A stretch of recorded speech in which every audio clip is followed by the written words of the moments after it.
Tonight on the Jacob York Show, 7 different guests will present one topic each on how to improve or change the Republican Party.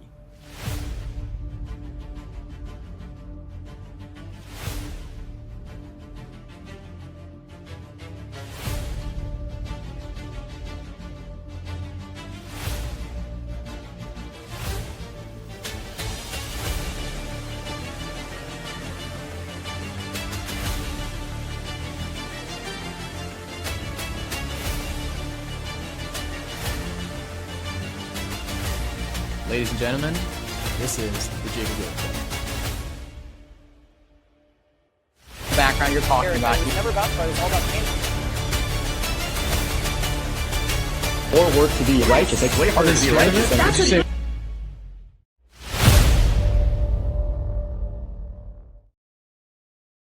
Welcome back, everyone, to the Jacob York Show. I am so excited for our episode tonight. This might be the most excited I've ever been for a media opportunity of any sort. We have a discussion panel, debate night, whatever you want to call it. We have 7 guests with us. It's going to be a phenomenal night. I hope you guys stick around to the very end to hear all of our different guests for tonight. Before we get started, though, I do want to show something really quick.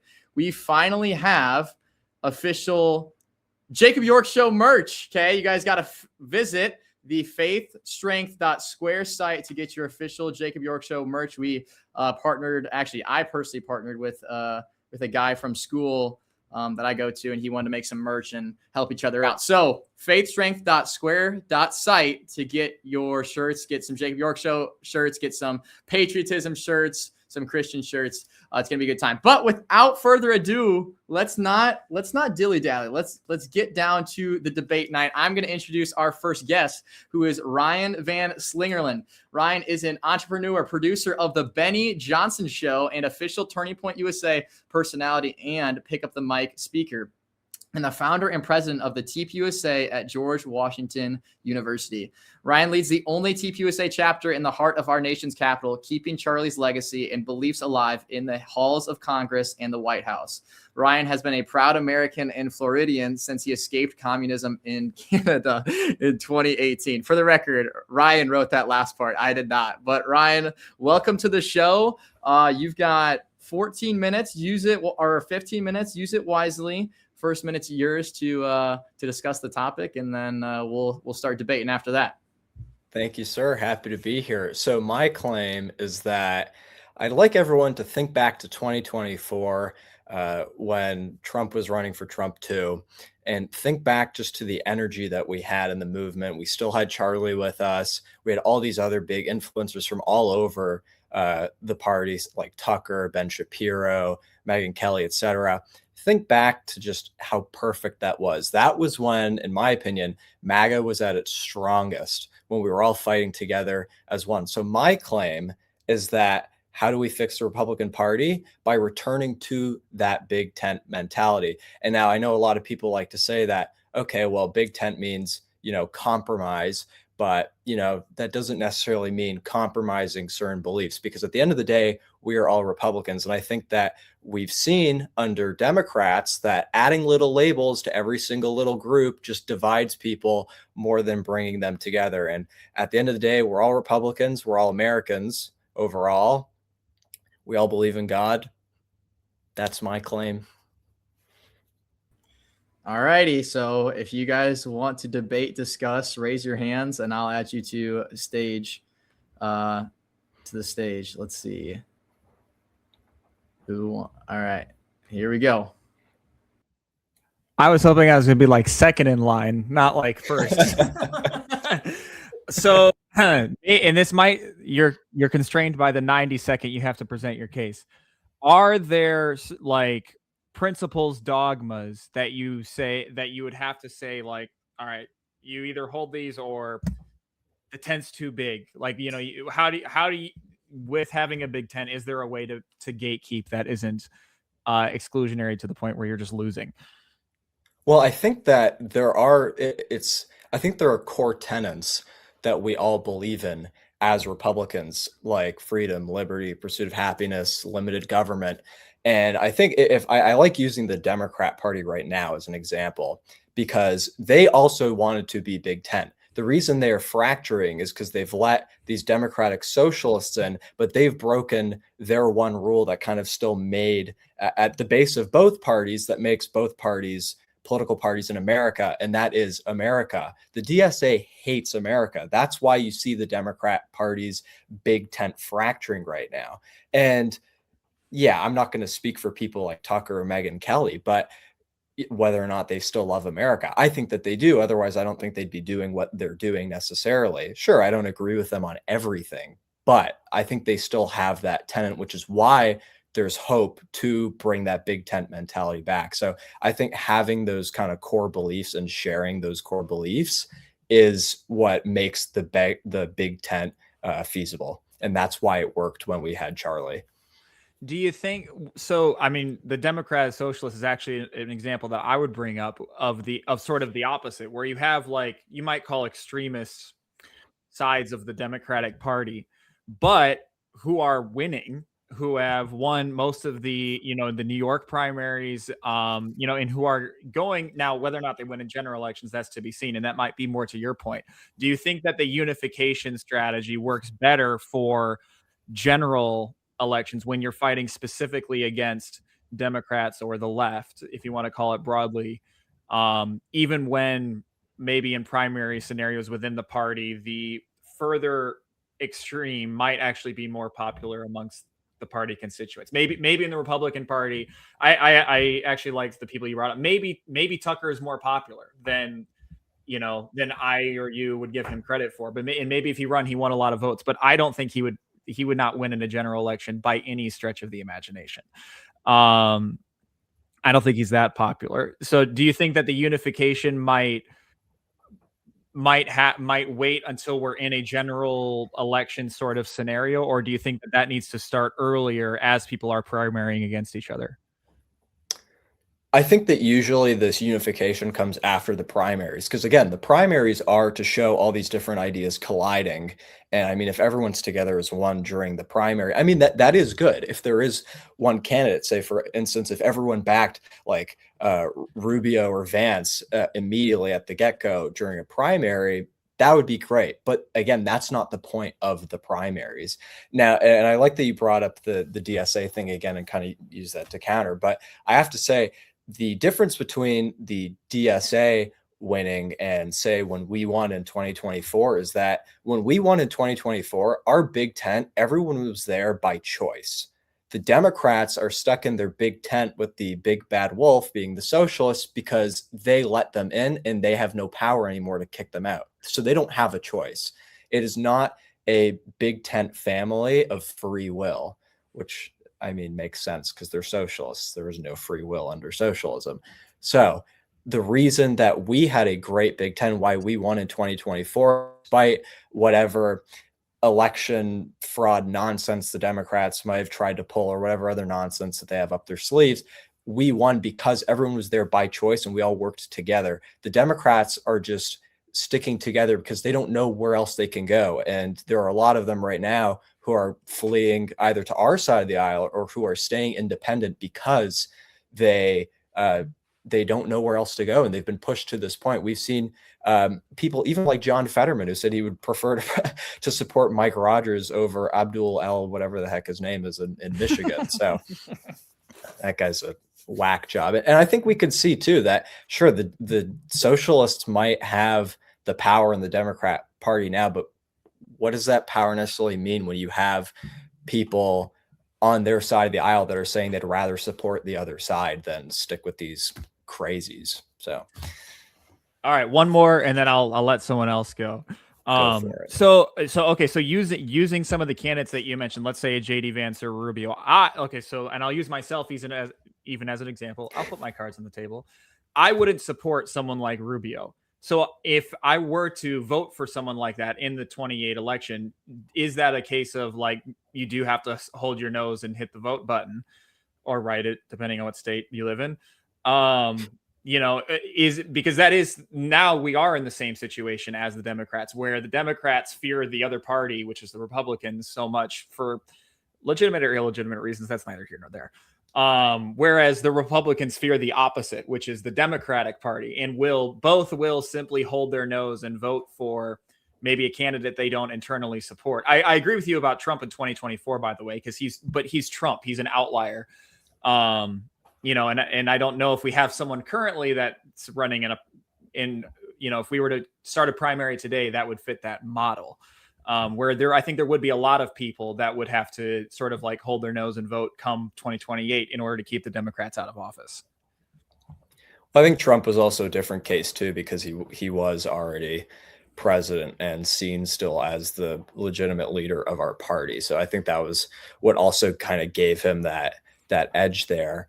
But to kind of answer your question, I don't think, yeah, I think you are right in a sense that you do have to kind of hold your nose and press the vote button sometimes. And I don't really like putting it like that, but I think that's kind of the art of compromising. But like, if you look at American politics over the centuries, for a very long period of time, the only difference between, say, the Republican Party and the Democrat Party, or even factions within each party, the only difference was, the thing that each party recognized what America needed. The only thing that they really disagreed on was how to get to that solution. And now we're faced with two parties, one of which who wants to destroy America, and obviously one, that being ours, that wants to continue it and continue building and growing and keeping it alive and as we know it.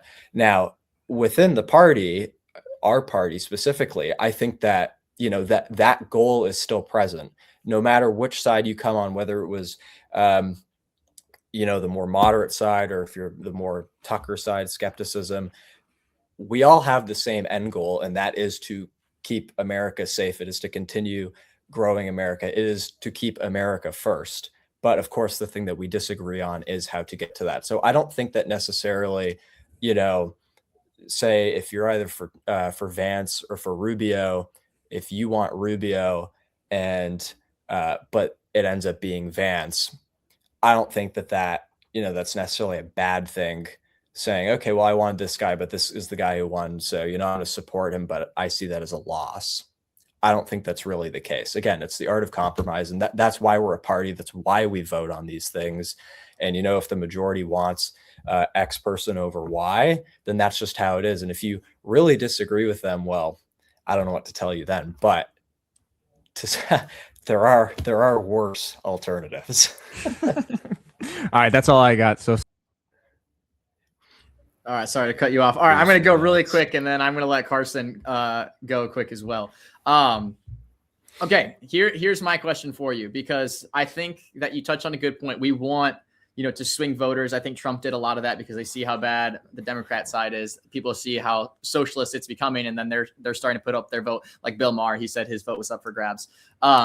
Okay, here's my question for you. It has less to do with the voters and more to do with the people running, because yes, I agree that I would love to unify the right, but I would like to unify the right over the correct things. And I think that's where a good, that should be implied in that, because I think there's plenty of people who are either running for House or running for governor, running for mayor, who are Republican, but not necessarily, I wouldn't even call them super conservative. And that's where I think the problem is. And I think that's a problem a lot of people have, is that, yes, they're unified on the great tent. Great. Let's steal votes from the other side. That's great. We want the right people in office. However, I think there's also a lot of people that are claiming the name Republican and not actually conservative. And that's not necessarily somebody, if they are running with that R next to their name, I don't necessarily know if I want that. Does that make sense? I don't know if we're unifying over the right thing. I think that's just putting a blanket over it and saying it. Yeah, it's all unified.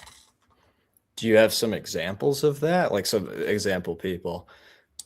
Well, off the top of my head, I'm not going to name drop necessarily, but there's plenty of Republicans who have faltered on their stance on abortion, or faltered on their stance of homosexuality. Like some of, not necessarily policy wise, but all those do turn into policy. But you're talking about abortion, that's the sanctity of life. You're talking about biblical and traditional marriage. That's that allows a lot of evil to be swept into our country. So on just those two things, I can think of more than 10 Republicans who are either in office or running who will not come out and say, yeah, this is my stance on abortion. I mean, you could even just look at the governor race in Florida right now.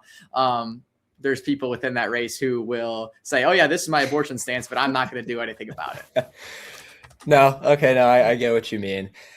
Yeah, that is definitely a concern that you have, certain people who are, they might check off if you have like a 5 checkbox criteria, for instance, and they only check off 1 and everything else are complete opposite on.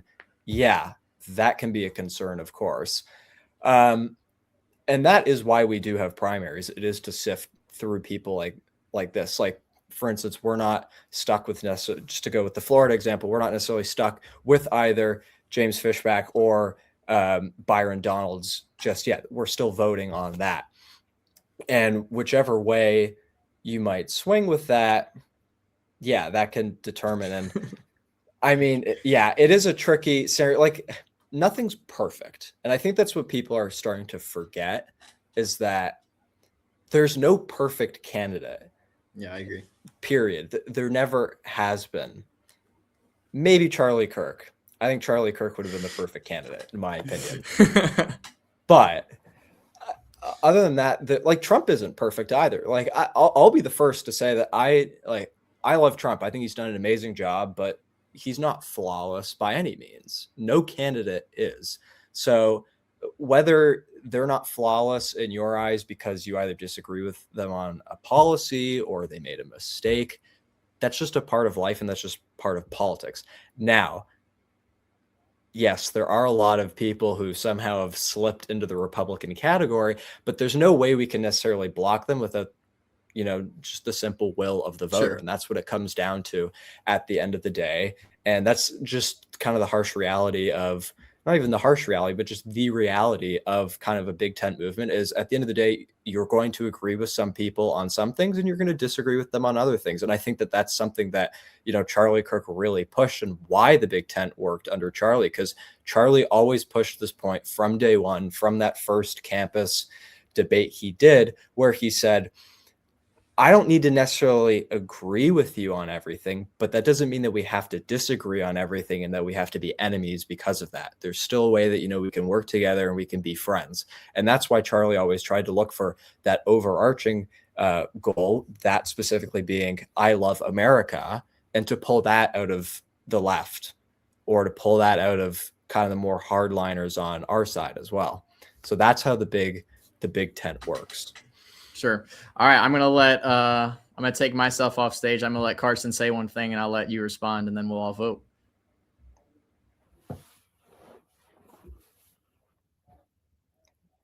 You're muted.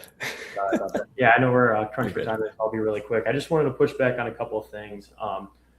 When you talk about the left and their tent kind of fracturing, how much is it really fracturing? I feel like the primary issue, even with the DSAs compared to the traditional Democrats, I feel like really the separation there is only the support for Israel. I haven't really seen any policy differences amongst, like going on campaign websites and reading and some of the things that they say. I believe just support for Israel is probably the only thing that really is separating those establishment Democrats to the DSAs.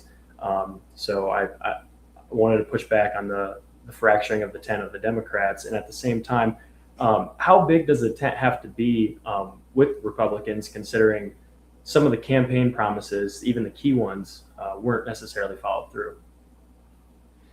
So to answer your first question, I guess, about the Democrats, in my opinion, I think the Michigan race with Abdul El-Sayed versus Haley Stevens, I think that is a key one to look at, because you have a lot of Democrats now who are coming out and saying, like, WTF, like, why, like, how did this even happen? And the Israel argument is a prominent one for sure, but I think that's just one that the media makes sound as the big one. But there are other ones too. Like, for instance, the Hassan Piker ties to a lot of these different candidates, not just Abdul El-Sayed, but even Mamdani and other candidates, and the more radical socialists and the just blatant anti-America people. That is a big one for a lot of moderate Democrats too. I certainly have a lot of Democrats at my school who definitely would not agree with people like that at all. They are for America. Obviously, again, they don't agree with how to get to those solutions for America, but I can tell you they don't hate America like these socialists do. So that is a big thing that's pushing back for them now. And like I said earlier as well, that's why you see a lot of Democrat voters in Michigan, for example, who are either flocking to be independent or flocking to vote for the Republican candidate now. His name is slipping my mind, Mike Rogers, I think. And then to answer your second question, actually, could you repeat the second question quickly about the? Yeah, we'll just push back on the first response. There is you bring up the Michigan Senate race. Even then, Haley Stevens has gone on stage with Abdul El-Sayed since losing the primary, and has told all of her supporters to vote for him and to support him. So, I mean, even that in a sense is technically a big tent. I don't really, other than the Israel thing, I don't think there's really much of a fracturing. But my second question would be, how big of a tent does the right have when some of the campaign promises, even for, on the presidential campaign, aren't necessarily followed through, like, the conflict in the Middle East and the amount of deportations that we're actually receiving, stuff like that. Oh, you're a tough one, sir. Now, I have to say, though, I think that when it comes to how big the tent can be, I don't necessarily see the campaign promises and the kind of how big the tent is as a coupled thing. In terms of like how big the tent can be, I think, yeah, there are certain things like, yeah, people say that the right is Nazis. Obviously, we're not letting Nazis in our party willingly and giving them a platform. Those people could go elsewhere for all I care. Like we don't allow people like that, people who want to do monstrous things. Sorry, I'm so cooked right now. But point being, yes, we do have morals. If there are people who don't meet our morals, like they're not in our party. Like that's the size of the tent. So whether that is, as a rough example, if that's 20 million people that fit in our tent who agree with that or more, great. I don't think there's necessarily like a number amount to our tent. It's just whoever meets the XYZ criteria. And then in terms of the campaign promises thing, again, like I said earlier, there's no perfect candidate. I also find that, especially in general elections and presidential elections, I find it's been a trend throughout history. Candidates will run on more, like you're never going to make every single person happy. Not every campaign promise is always fulfilled. I can't think of any politician who has fulfilled every single campaign promise that is run in a general election, at least for the executive branch. So I think that it's a tricky world too. Everything's always changing, and that's not to defend why these things have been done. Like I do agree, more deportations need to happen. Obviously, what's happening in Iran is not necessarily ideal, and even I can debate both sides of that argument. But I don't think that necessarily conflating how big the tent can be and whether or not campaign promises kind of match in that sense, if that makes sense. All right. We're going to all vote, okay? Everybody, I'm going to welcome to stream.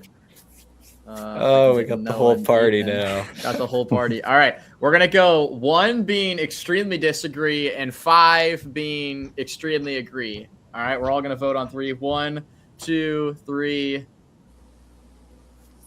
All right, so Ryan, I like how you put a 5 up for yourself. You didn't say I couldn't vote. So. Yeah, no, I know. I mean, you made the claim. All right, so it seems like everybody's pretty much in the middle for the most part. But Ryan, great job. Well done on our first topic of the night. All right, I'm gonna welcome our DEI hire of the show, Noah, to stage. Noah's a small business owner and entrepreneur in the Illinois area, working as the financial hub of operations for other small businesses across Chicago and the United States. Noah has an extensive background in speech and debate, as well as appearing on several podcasts. Shout out our failed podcast over the winter to discuss matters. I was on others. To discuss matters of the church and politics. Noah has a bachelor's degree in worship ministry and still leads music part-time at a local church. Noah resides in West Chicago with his wife and 2 sons. Noah, the floor is yours. We went a little over time on that one. I'm going to be a little harsher on this one potentially, unless the conversation's really good, which the last one was. So floor is yours. All right. So mine is, you could almost call it the antithesis, but it's not quite. But basically is that, and this is mainly applied to voters, which is that Republican voters need to stop voting, not just for bad Republicans, but even for mediocre ones when it's tactically permissible. And so I'm going to use a pointed example, which is the current administration. I think Ethan's actually going to talk about it more. All I want is granted 2 premises, which is that Iran war is not going well and that immigration is not going well, which we've already kind of discussed, but I think Ethan's going to talk about that more. But basically, let's rewind to 2024. What would have happened if instead, assuming that we could have predicted that all of this would have happened, which I think there is a case to be made for that, instead Kamala had won? You might say, well, that's the end of the world. We would have all died. I don't think that's the case, because Kamala would have been she would have been president without the House and without the Senate and without the Supreme Court. So her administration would have been neutered. And so effectively what would have happened is it would have gotten Trumpian politics kind of out, which maybe you say that's a bad idea. You really like Trump. Okay, fine. But also, like, he does cannibalize if other people want to like rise up and be like America first, depending on what that is. So let's just say that there's 2 principles: immigration and foreign policy. And those are the only 2 we care about. There's obviously other ones here that people would want. Abortion would be one that I would want to care about. But let's just use those 2. If a candidate doesn't have good policy and good policy proposals, not just slogans and sayings, for specifically those 2, then I don't think that Republicans should vote for that person, even if the alternative is a worse Democrat. That's the end of my spiel. You're muted. You're muted. No, you're muted. There it is. I clicked it like 3 times and it wouldn't unmute me. All right. I'll give you a little extra time at the end because I just butchered about 30 seconds of that. Raise your hand if you want to come on stage, debate, discuss, probe, ask questions. If not, then I will start. Does anyone want? All right, Benaiah, take it. First of all, great pitch. What I would love to hear a little bit more from you before I ask any questions is you said that we should not vote for poor or even mediocre Republicans. And so are you then saying that we should even lean Democrat if we consider a Democrat to be a better candidate? If a Democrat is a better candidate, I think, yeah, I mean, that happens so rarely. In fact, I would make the case maybe never, but I think that yes. And I think there might even be cases to make that sometimes voting for a really bad Democratic candidate might actually put your future Republican prospects in a better place if it means that a very losable and maybe even basically Democrat Republican loses in the process, and you can get them off of the stage, so to speak. Not because you want the Democrat to win, not even for like accelerationist reasons. Like that's one of the things people will say. It's not because you want things to get worse, but because you need to get the bad candidate out of the picture so that you can sort of, figure out who else to run. Okay.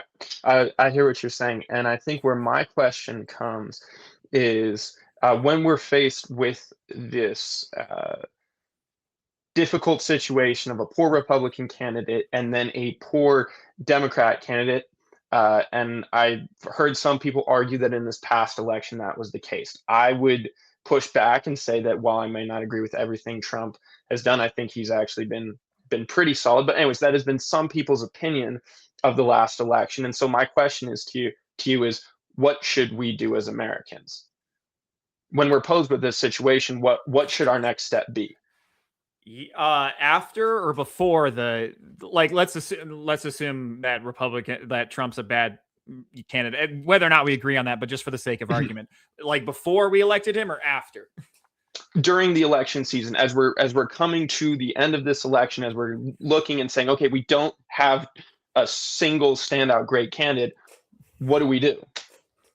I think unfortunately, the boring answer is it does a little bit depend based on one clause I said at the beginning, which is when it's tactically permissible.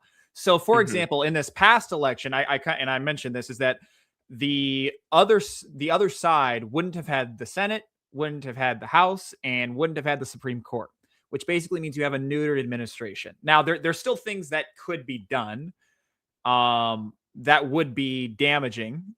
But at the end of the day, nothing probably super permanent is going to be done policy-wise. You can make the case that maybe the border would be open for 4 years, which would be detrimental, which I would agree with, by the way. But is that, necessarily, is that better or is that worse than having the situation we have now? I think that's where people need to start weighing those options, where maybe if you can get a neutered candidate in and sort of clear the table, not because you want everything in America to get worse. Again, that's the accelerationist position. I'm not an accelerationist. But just because you can open up the floor for other contenders, you can have another sort of like Trumpian rise, in popularity like you did in 2016. I don't think you could have had that in 24 other than Trump himself, because Trump kind of pushes down all of the people that are around him on the debate stage, because that's who he is. That's sort of the persona. Mm-hmm. And then the last question, if I can ask, Jacob, I know we're just make it quick and then let Noah respond, and then we'll go to the next person. Okay.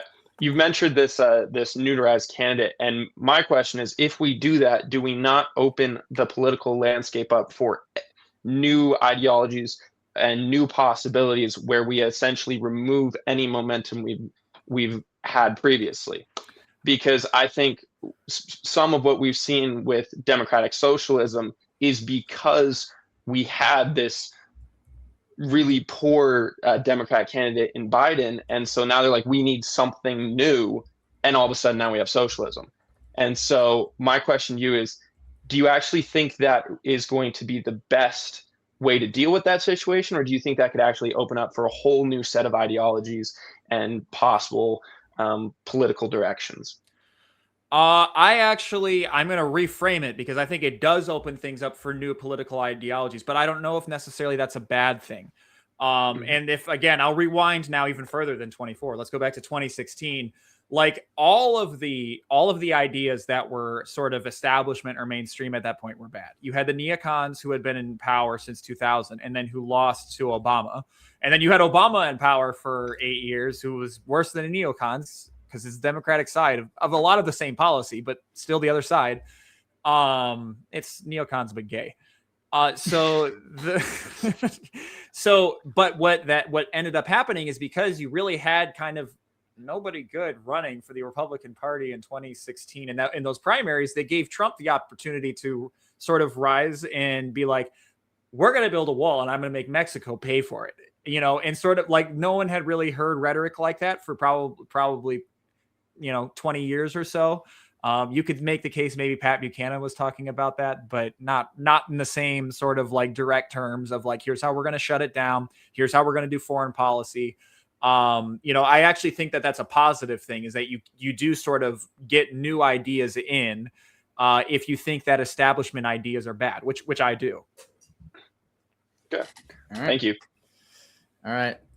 Raise your hand if you want to go. Otherwise, it's going to turn into a Thanksgiving dinner discussion between me and Noah. No one's thankful for me. Yeah. Does anybody want to go? Anybody want to push back? Okay, I don't see any hands, so I'll go ahead and ask a question. Okay. What else are they showing you? All right. Here's my question for you. Okay, so you're saying don't vote for bad Republicans because, all the reasons you've already stated. Okay. Can you vote for a worse Republican, a bad Republican, let's say for a House seat. I think the presidential election, it could happen too. Actually, I really think it could happen. But at that point, I just don't think we're probably winning. If the other side of the aisle, like for example, in our district, our congressional candidate for the House is one of the worst. Like she's terrible on the Democrat side. Super socialist, has voted to defund the police, has voted to remove ICE from our country completely. There's another one that's pretty funny as well. Can your vote be used against that instead of for the Republican? Or would you just say, just don't vote at all, let her win, and hopefully it's not as bad? I think it would depend a little bit on, again, I give you a boring answer. I think it depends. So, okay, so I'll give you an example. So in this midterm election, what I personally would like to see is I would actually like if the Republicans lost the House, which I know is probably not going to be popular on this show to say. And the reason is because of some of the failures that we've already talked about, which specifically this foreign war. But the other reason is actually because I do think that there is a lot of corruption going on. I think you saw that with Kristi Noem, which is why she was fired. She was running around with Corey, what's his face? I don't know why I can't think of his name. I'll think of his name. And even like you saw, no, it wasn't Corey Mills. It was somebody else. It was a longer name.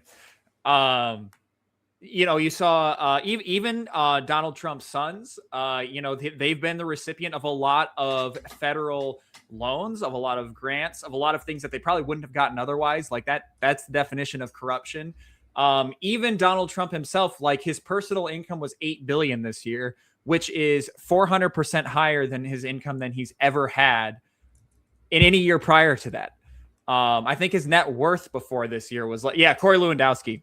Was I think it was $4 or $6 billion before the election, and so he basically had a huge jump in income.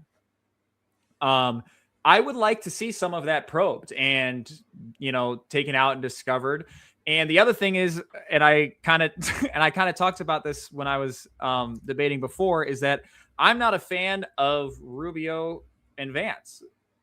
So if that all happens and they go down with the ship, now you have a kind of a blank slate where you can have a Trumpian figure rise and possibly win. That doesn't mean that I want. I'm going to interrupt you. I'm going to interrupt you really quick. Okay. Because do you think it's possible then we end up with a Mitt Romney situation and we get someone who's super hardly conservative at all Republican? So instead of us going the other way, then we start going more to a moderate, and then we get a Mitt Romney who's really not conservative or super Republican, and then it's just a free win for the left. And then you get an AOC or a Gavin Newsom or Kamala Harris, God forbid. No, I want her to run again just for the memes. I mean, I do too, but I don't want Mitt Romney to be our candidate. Yeah, I don't want Romney to be our candidate either. That's always a possibility. The question is are you, what's funny is I'm going to use an analogy from Ben Shapiro 10 years ago, which is hilarious if you understand the take I'm giving, which is that you can choose to, because here is a good point. Ben Shapiro did not vote for Trump in 2016. Correct. So by the same logic, he was actually willing to let the Democrats win than to vote for Trump, which is hilarious if you think about his stance now. But what I was going to say is that he made the case that if you're driving towards a cliff, you can either choose to be going at 80 miles an hour or 35 miles an hour. I would rather just not partake in that game and just, you're still going towards a cliff. The chances are still the same. Romney might rise up, you could have a whole lot of things happen, but right now it's either you have a 100% chance of a kind of bad thing happen, or maybe a 50% chance of something bad versus maybe something good happening. I'll take my 50-50 chance. Okay. So then last thing, and then we're going to vote. So let's say in your nightmare, Rubio ends up winning the primary, and Rubio is your candidate. Okay. It's Rubio versus AOC. You're still voting Rubio. You're still voting Rubio. You have to, because that's the thing. I agree with you. I agree with you. Actually, hold on. I would not vote Rubio because I, at that point, wouldn't even think it would matter. Rubio is such a losingest loser candidate that I just don't think he would win. And my vote in Illinois is definitely not going to matter. And I'm not going to put my weight behind that. I just think at that point, that's where you need to think. I about, agree okay, with is you my though. vote- I would is like my for vote Rubio to really- win. I agree with you though. For It would be Republican, or is it against a Democrat in this scenario? Well, okay. If we're talking about a Democrat with a Democratic House and a Democratic Senate and a Democratic Supreme Court, yeah, I'll take Rubio. Well, I mean, If just we're- take your analogy. You're hoping that we lose. Well, you're not hoping, but yeah, you'd be okay if we lost the House here. So if we lose the House, then Yeah, but we have elections again in 2 years after that. okay, right. But let's just say that the DSA and the super far left continues to gain popularity. Let's say they win again, then yeah. Then I think it's a problem. Okay, I'm gonna let Michael go real quick and probe you. Hopefully his mic and camera doesn't sound like he's connecting from outer space. How does this sound? Okay. Oh, great. Oh, awesome. All right. I just wanted to add on one quick point. I mean, Jacob mentioned earlier how there's candidates that are running on the Republican line that aren't necessarily conservative. And I would say that it really depends where you are. I mean, in New York, we kind of see the opposite. People who are inherently Republican or conservative by nature, but choose to run on the Democratic line to appeal to the more moderate Democrats and try to combat the rise of democratic socialism here in New York. So I do see your point that sometimes it's better to go for the Democrat, especially in a deep blue state like New York, where oftentimes the Republican doesn't have a chance. I mean, people don't see past the red or the R next to somebody's name. And if there's a moderate Democrat or somebody that's maybe like a more conservative Democrat running against this DSA line, I mean, what we've seen with the rise of democratic socialism is that it's quite radical. And I think that's where the Democratic Party is starting to split in a way. So if we can find a way to appeal to more of those moderate Democrats, and I've even seen a few candidates in New York who were successful in running on that platform that, were very secretly Republican and chose to run on the Democratic line just for that reason alone. And they proved to be successful and were a very good driving force against these radical policies. So I definitely see your point that, sometimes it might help to elect a Democrat depending on who it is. I mean, we don't want to elect more Zoran Mamdanis, that's for sure. I mean, I can't even begin to describe how terrible things have gotten here as a result. And I think it speaks more so to the voters. I mean, they have no sense of economics. They have no knowledge of what's actually feasible. And I understand why it's so popular, especially if you don't know any better, is all these promises sound all well and great, but it's just not feasible. It's not attainable. It's not sustainable. So if we could, if we're going to not vote for the Republican, I mean, in New York, it's oftentimes not realistic. It's almost like a wasted vote in a sense, depending on the district. I could see voting for that moderate Democrat just to combat the rise of democratic socialism. So it's a good point you bring up. All right, we're going to vote scale 1 to 5. Once again, 1, extremely disagree, 5, agree, 3, 2, 1. All right, everybody. Oh, Ryan with a little peer pressure switched his vote. That is blasphemy. I didn't switch. All righty, we'll move on. As I'm removing people from stage, make sure you guys. Oh, I accidentally removed Ethan, even though he's supposed to come back on here. All right, good job, Noah. I'm gonna welcome Ethan to the stage. Ethan is a longtime close friend of Charlie Kirk and a Mason of TPUSA at its conception. Ethan has served as the first paid field representative for TPUSA from 2012 to 2015. That is a flex. And then continued as an advisor and the official singer for TPUSA for several years after. Ethan assisted in planting dozens of chapters across the country during his tenure with TPUSA. He has also worked alongside Charlie Kirk in assisting grassroots movements backing Republican candidates in 15 different states. He is currently residing in Sycamore, Illinois, and works as a production manager in the forging industry. providing critical equipment for aerospace and military installations. Okay, before you give your pitch, Ethan, I want you to tell people about being the official TPUSA singer really quick. Yeah, no problem, man. Yeah, so when I met Charlie back in 2012, I actually was singing for an event. It was a small Tea Party gathering in Princeton, Illinois, and the lady who put it on, actually, she asked me, reached out to me, hey, could you come down and sing the national anthem for this event? And I was like, sure, no problem. And I went and sang, and then there was a guest speaker there, and it was this young guy, and I was so impressed by him. 18 years old, and he just spoke like, he just had this wealth of knowledge, and he spoke like he was 150 years old. Like the dude, he knew what he was talking about. I was blown away.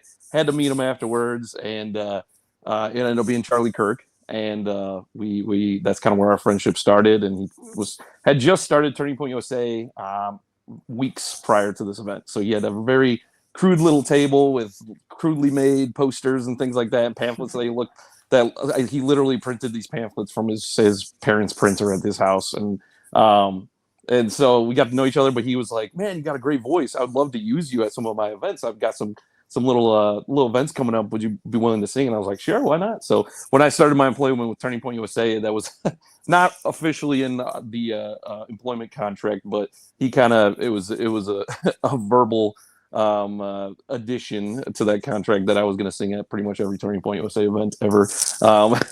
And so I did, and yeah, it was great. It was awesome. I loved every minute of it. And yeah, it was just, so he would just drag me around the country and make me sing. I was kind of like, I think I made a comment in the chat. Seriously, at one point he told me he wanted me to come and sing for like Thanksgiving at his parents' house or something like that. And I was like, whatever you need, man, whatever you need, I got you.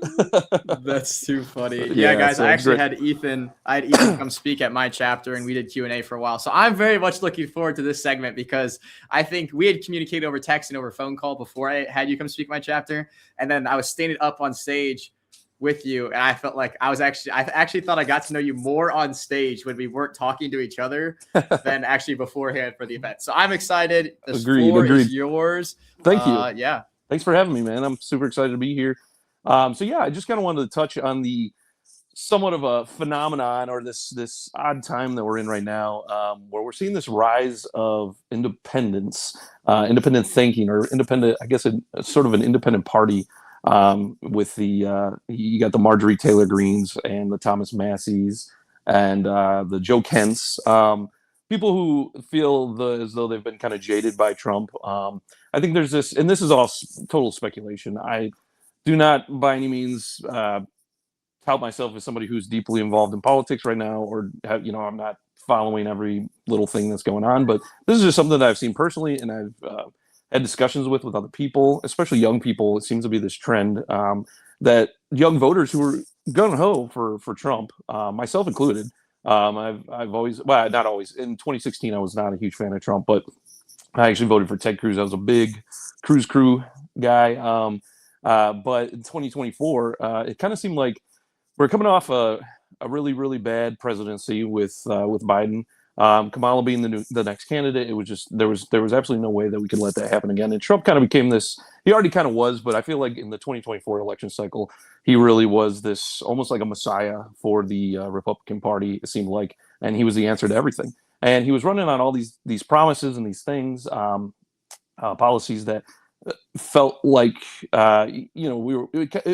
It was an interesting time. Like, we felt like America was back. We were back. Trump was 100% America first. And since being elected, just in the past year plus, I would say a lot of people, and myself included, I'll like Noah said before, I'll lay my cards on the table. Feel as though Trump has, and his administration, kind of turned their backs on on his voter base. And instead of being America first or supporting America in the sense that we were hoping for, it's kind of turned into this everything in the Middle East. Everything in the Middle East is more important. You got the Iranian war, which we did not want. And this is the first time I think I've seen in my lifetime where there has been such pushback from a political candidate's or politician's own party against a foreign war. And I've just, from what I've seen, from what I've heard, from what I know, it just seems like the this war has really kind of turned a lot of Republicans away from the MAGA movement. It seems like that, in addition to the overwhelming support from our government, from taxpayers, for the Israeli government, and just it seems as though Trump and the Trump administration are not necessarily in the power position that we thought they were in, but instead are taking orders from a foreign country. In addition to all that, you've got the immigration status. We're not deporting as many people as Trump had promised initially. The economy's not great. It's not where we thought it might be at this point, or even heading in that direction. Gas prices, grocery prices, etc. So I think the average American citizen who doesn't really give a flying crap about what's going on in the Middle East and Iran and with Israel and whatnot, and instead are looking at their own pocketbooks and how they're being affected on a daily basis here in the U.S. And it seems like the current administration and Trump himself really, and I think he actually said that, like, and I could be wrong, quote me on this, but I don't really care about what the American citizens are paying for groceries, etc. That was something that I think rubbed a lot of people the wrong way. But above all that too, I feel like the mishandling of the Epstein situation is what really has jaded a lot of people as well. We're focusing more on what's going on in the Middle East than actually, taking down the FC class, arresting people for these horrific crimes. I mean, to a lot of people, that is like peak evil, and it seems like not much has been done about it. Yeah, so I think you bring up a lot of interesting points, a lot of things that in addition to so many of the voter base, likely resonate with. We see a lot of things that he ran on, and obviously you're never going to be able to deliver on every single thing that is promised on a campaign trail. Mm-hmm. But I think in 2024, we were so united in the party and in reelecting Trump. And it felt very much that at that time, MAGA was the epitome of America First. Mm-hmm. And I think over the past year or so, we've kind of seen a split there, that you're kind of either MAGA or America First. Some people might be both, but I feel like there has been a lot of division within the party there. And I think that's a big issue that we're seeing. I mean, we at home, we feel it in our pockets, like you said. Us young people, we can't afford to buy a home. It's difficult to pursue an education now. It's hard. Like we are hurting. That being said, a lot of the decisions that have been made, I can see them being necessary. It's just not what maybe a lot of us initially voted for. So I think maybe a little more transparency behind those decisions might generate a little more support from the party as a whole. I think we had elected him. It was all about America First, and promising things like affordability and no new wars. And not to say that Israel's necessarily a new war, but we didn't think that we were necessarily going in the direction that we've headed in. Another thing that I see a lot of division on is the unwavering support of Israel. And these are huge things that we in the party are, often finding ourselves divided on. And I think a lot of us would love to support him. Maybe a little more transparency might help with that.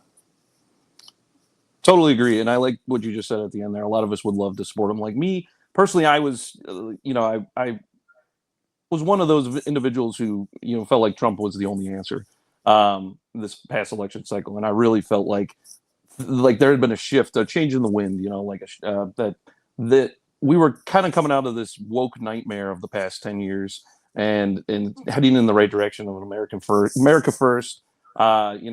People were more patriotic. Like it felt like there was a light on the horizon finally. And I think a lot of people felt that way. And it's hard to come back from when you're at that point and you feel as though you've been betrayed in a sense. It's hard to come back from that, I feel like. And my fear is that this is kind of a growing trend. And I feel like the only way we may be able to win again in 2028 potentially would have to have some sort of independent candidate that would have to pretty much be the opposite of Trump, unless he could turn things around. He's got a few years to do that, and if he could garner the support of those individuals in the Republican Party who have kind of turned away from him, it's going to have to be a situation like that, because I feel like at this point people are just so jaded from what I've seen, and I don't know what, I'm not sure about numbers, how many people, what that's looking like, but it feels like it's kind of a growing trend. And if he can't turn it around, we're going to have to. Well, I don't think anyone like a Rubio or a Vance is going to be able to win the next election cycle either. These individuals who feel jaded are either not going to vote at all, and the Democrats are going to win, or we're going to have to get an independent candidate that is like a Thomas Massey, someone who is pretty much the opposite of Trump in a sense, but still conservative. I thought you brought up a lot of good points, and I don't necessarily disagree, but I just want to throw this out first. I think that we can agree that you have there's a lot of issues that are just reoccurring. Like it just, regardless of the candidate, it's just been an issue that always comes up, whether that be cost of living, Iran, Middle East, the border, whatever that might be. And I think that Trump has knocked off a lot of the things he's said that he would do. Now, whether or not you agree he's done it to the fullest extent, such as the deportations, yeah, that's to be determined. Like I said earlier, he's not perfect. There's a perfect candidate. Iran is a very, I also said I could get into this for a long time, but I will just play devil's advocate with this one bit with Iran.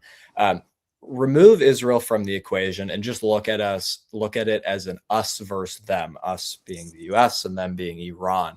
Iran has been an issue that I think every candidate since Bill Clinton has said, Iran is our enemy. First thing I'm going to do in office is go after Iran. Even Hillary Clinton said that. Trump has been the only one to actually do that. I think we can all agree that that Iran is a threat to the U.S. And yeah, I'm not for foreign wars. I'd obviously like to live in a world without wars, in a world that lives in peace, but that's not entirely realistic. So and yeah, the media gives a lot of attention to things like Iran, to Israel, and I think that's why people are so jaded now. I think that is a big reason, but I don't think that should necessarily take away from the things that Trump has done domestically, because if you look at the amount of things Trump has done domestically, it does heavily outnumber the things he's done abroad. I think just Iran and Israel are shown as these like really big, overwhelming things. So that's all people see. But I mean, look at the things he's done domestically too. Yes, he is trying to get gas prices down. Yes, there's voter fraud, the Save America Act. God help us that we actually can get it passed. Corruption, Trump accounts. There was, I guess, deportations as well. The border wall. I don't think there have been like record low crossings ever. I just saw that statistic the other day, but I'm also not great with numbers. So God help me if I actually remember any numbers.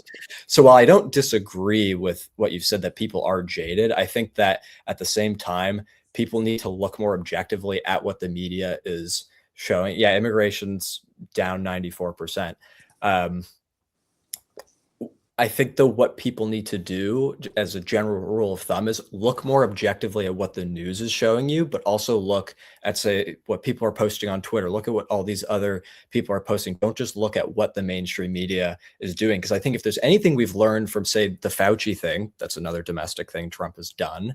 If there's anything we've learned from that, people have used the media and weaponized it against us. And it's jaded people, and it's made people upset, and it's made people not like America, not like certain things that we're doing, and distract from the good. I'm a very glass half full guy, so I like to look at the positives and then find out a way to work on the negatives and use that to make morale, if that makes sense. Yeah, absolutely. And I don't disagree with you at all. I think going back to the Iran war, I think the part where Trump really shot himself in the foot was the fact that he campaigned on no new wars. And it feels like he's kind of backtracked a little bit, almost done a 180, and I think a lot of people feel that way too. Coming off of past administration that really didn't, Democratic administration that did not give a crap about America, its citizens and whatnot.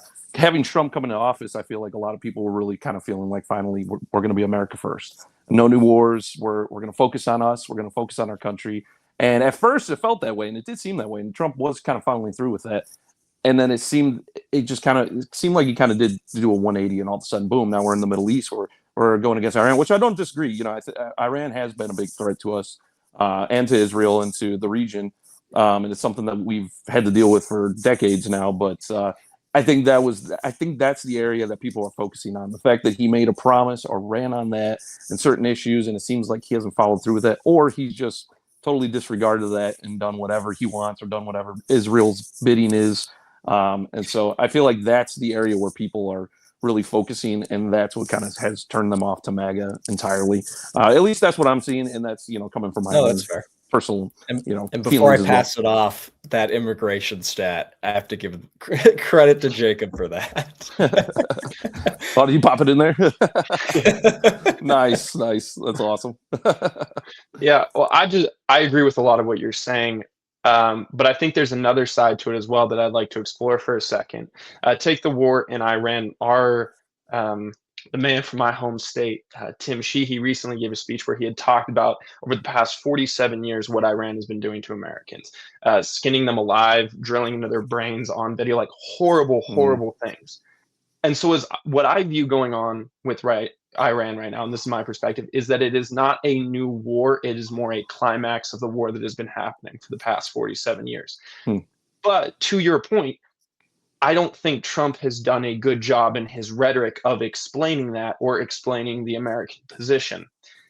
And I think where the new side to it that I would like to propose is that, unfortunately, with the events of last year, we lost a really strong voice for the MAGA and conservative movement. And I would argue that Trump could not have done what he did without Charlie, because Charlie was the translator to our generation. I would argue that Trump has never been incredibly good at clarifying his positions and his policies and what he's doing to the American people. That was something that Charlie always did very well. And I think what we're seeing now is not only Trump not fully living up to what he's saying, but there not being a translator to our generation of what's actually going on in the White House. And I'd love to hear your thoughts on that. Totally agree, 100%. Charlie, I love what you said. Charlie was kind of the mouthpiece for our generation.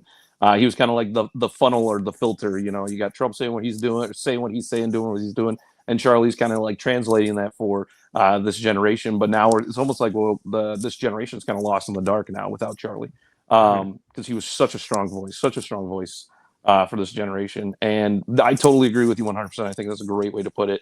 I think that the Trump administration needs to be way more transparent with what they're doing, because I feel like a lot of people just don't understand, and they're looking at the brass tacks and they just feel jaded. But I feel like if they were more transparent, things were explained more thoroughly, there might be a change in this whole trend that we're seeing here, and maybe MAGA will start to regain some of that momentum that it lost. But totally agree with you. Great point. All right, we're gonna vote. Michael had to go to the bathroom, so I waited to add him to the stage. All right, scale 1 to 5. Disagree, agree. Everybody vote on 3. 1, 2, 3, go. All right, pretty good votes once again, Ethan. Well done. Thanks for coming on. Hopefully, we'll get you a little bit more debating here in a few minutes. All right, Benaiah, you are up. I'm going to try to remove everybody from stage here quickly. It's kind of a task, I'm not going to lie. I love the streaming platform, but it is a little bit difficult to remove everybody like quickly. I wish there was one button where I could just whoosh, take everybody off the screen. All right, this is Benaiah Collender. He's been on the show. I almost don't even have to give his presentation, but I'll read it anyway. Benaiah is a speaker and editor on the topics of Christianity, culture, politics, economics, leadership, and apologetics. He has spoken at churches, conferences, and leadership events, equipping audiences to think critically and engage in today's cultural issues through a biblical worldview. And if you guys don't notice, you'll probably notice it here in a minute. Every time Benaiah comes on our show, that line is think critically. I think it gets said like 4 or 5 times. I mean, if Benaiah's arguments hinge on something, it is that.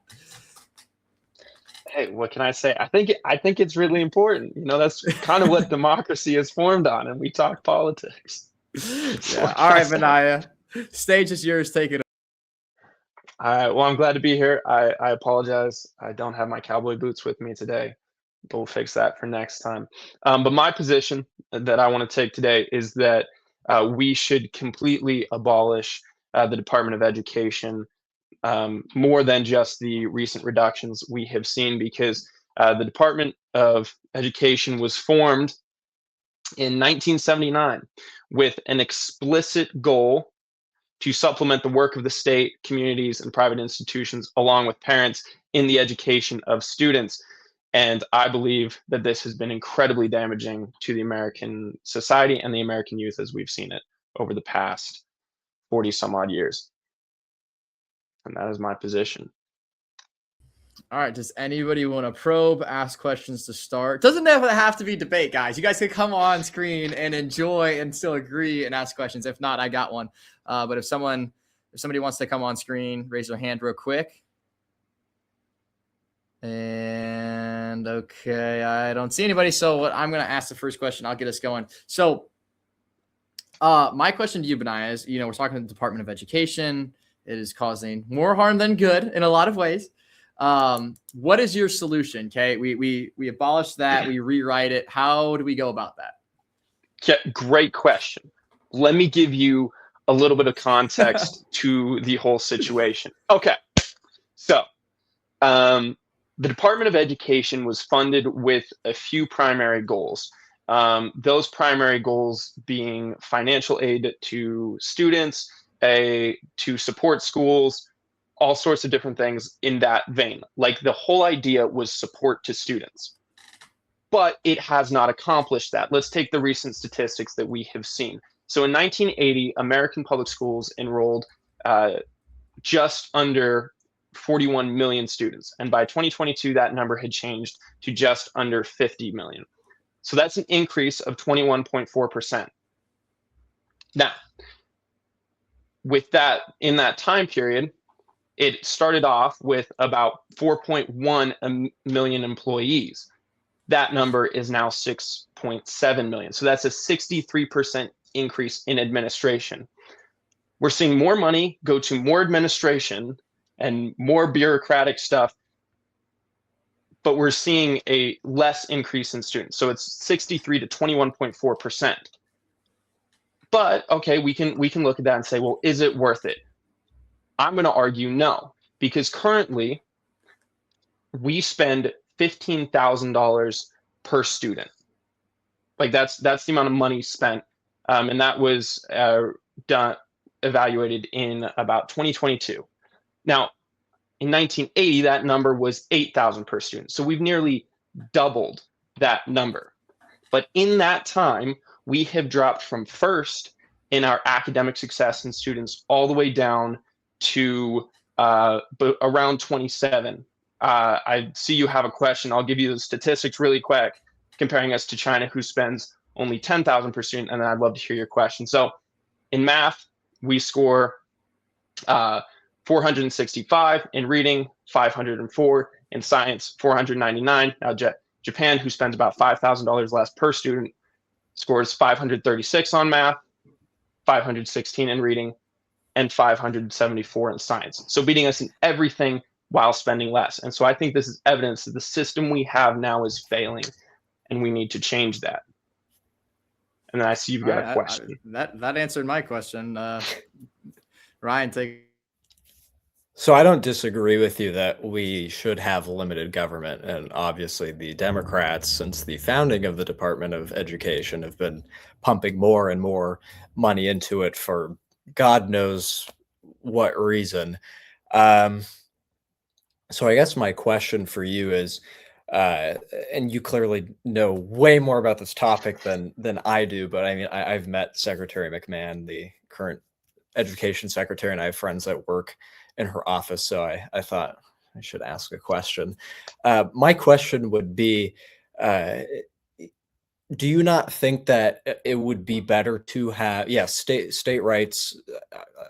I'm for that, especially with education. I think that's kind of the big, one of the big arguments with closing down the department. Obviously, that is a big task and not something you can just do overnight. So I think we all kind of expected that it would take a while. So my question is, do you think that having even some federal oversight of education in any sense is still needed?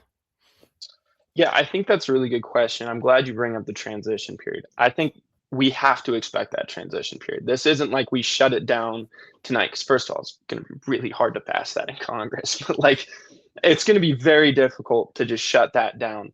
But what I see being a possible option over a course of time is eliminating the Department of Education, but then taking some of those tasks that we see as very important and putting them into other departments. So, for example, student rights and allowing funds to go to disabled students or students with health issues. I say we keep that, but we can put that under a different department, right? We could go Department of Justice for human rights. We could go Department of Health, all those different things. Like, there are different places we can place these different tasks without allocating so much taxpayer monies to keeping this whole department up and running. And I think one of the reasons that I would lean towards that is some of the downsides we've seen in keeping a federalized cabinet level department, like the Title 11 expansion we saw under Biden, where he offered grants to schools to push Title 11 and all the trans acceptance and all those different things. And I'm like, that to me is a big indicator that we should not be giving this this much power to a federal education department, is my perspective. And if you have something to push back, I'd love to hear that. Yeah, no, I don't disagree with that. I think the one issue with your claim that you could put it, say, under like these smaller things under other departments is a lot of the other federal departments are very over encumbered right now.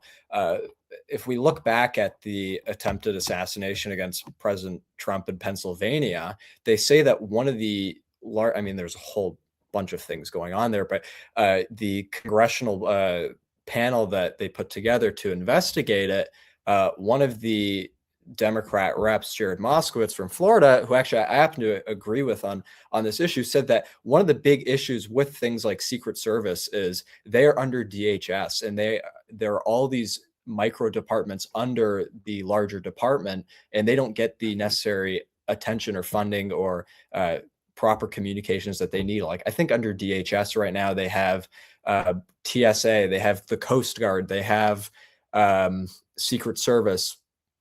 Why is that? And they also have to deal with the border and ICE and CBP and everything else, right? So I think if you have all these little things under federal departments necessarily, it's a little hard to, it's harder than you'd think to kind of enact these policies. Like, for instance, like Congressman Moskowitz said, you know, moving FEMA and Secret Service as their own things under the White House, that would be a start. Moving TSA under Department of Transportation instead, which, if anyone thinks about it, you'd think that that would be where it is already, and spreading that out a little bit more. So I understand your argument for you know, moving the little things, but it's also not like it's easier said than done, if that makes sense. Yeah, and I see where you're coming from with that, and I very much validate that. But I think if we look back through history, before the Department of Education started, that's how it worked. The Department of Education was one, I believe, to get a little more authority in the schools, to have a little more influence over the families. And that's something maybe we do a whole other podcast on. But there was that. But another part of the Department of Education was pulling all those little pieces from other departments and framing them under one. And I think one of the damages that came with that was the amount of money we've just spent on bureaucratic administration and this person and there's this and that. Like, there's now this huge system that we have to fund completely separate to everything else going on. And I'm not advocating that we remove everybody. I'm not saying we should just fire everybody and throw a bunch of work on these other departments. I think we can take certain teams that accomplish certain tasks. For example, scholarships and those different things and student aid, and we can place them under a different section and take that team. But now we're lessening the amount of administration and money being wasted, is my perspective on it. Fair point. All right, we're gonna welcome everyone to the stage to vote. Here we go. Tyler, get you on here. Ethan, I'm not sure how you're gonna vote. I don't know how much of that you caught, but but here we go. Okay, if you agree with Benaiah, it's 5. If you don't, that's a 1. 3, 2, 1. Everyone vote. Yeah, I think okay, pretty heavily unanimous for the most part. At least no disagreements on Benaiah's part. So Benaiah, great job. And I am going to remove all of you guys, not at once, because it won't let me do that, unfortunately. All right, here we go.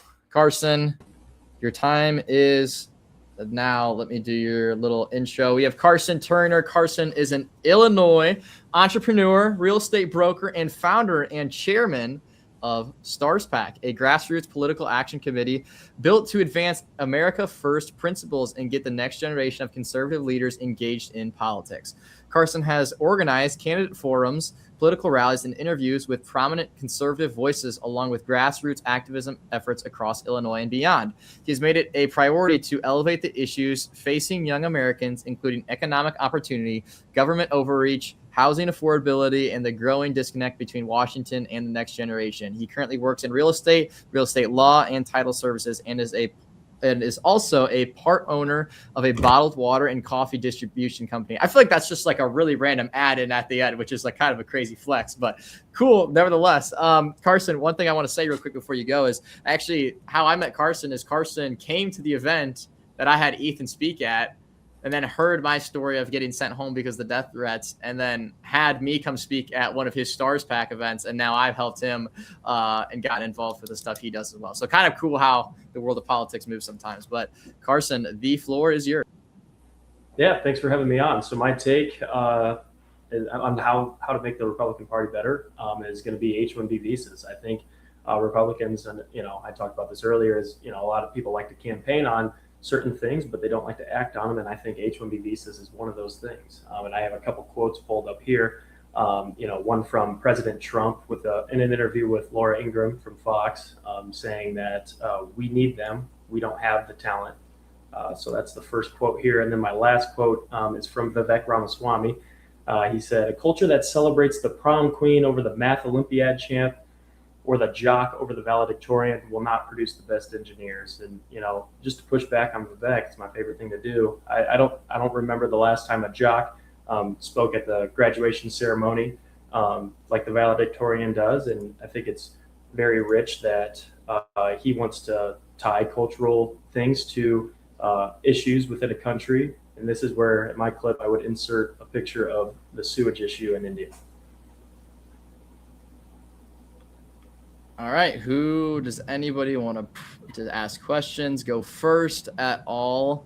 If not, I can kick off the conversation because this kind of talks about immigration a little bit. But also, okay, so I'll go first.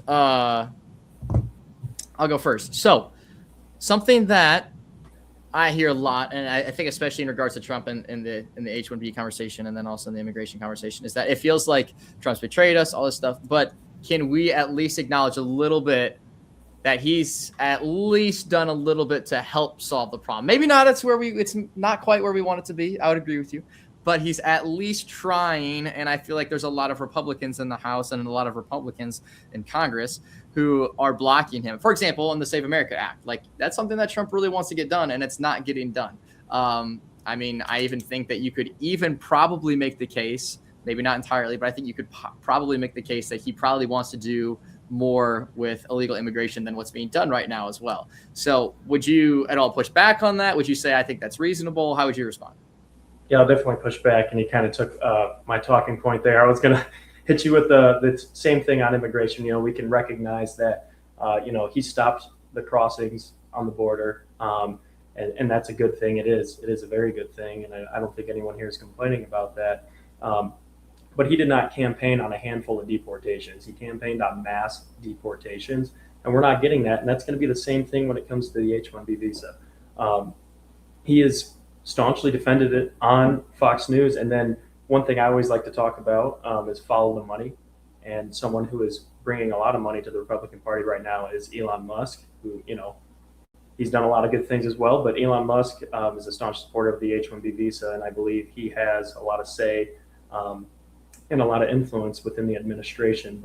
And to your point, there may be some Republicans in Congress right now that are not necessarily as radical as Trump on this issue, but I mean, that is the topic of debate here, is what we want to fix about the Republican Party. So that's kind of my pushback there. And if I could add, one other thing from my notes here, 80% of these H-1B visas are tier 1 to tier 2, where they're entry-level jobs. These are great for post-grads who are trying to get into the workforce, move to cities, work in tech, stuff like this. These are 80% entry-level jobs. So can we get an 80% reduction, or at least for those jobs? Can we eliminate those jobs? I don't know. Much is to be seen.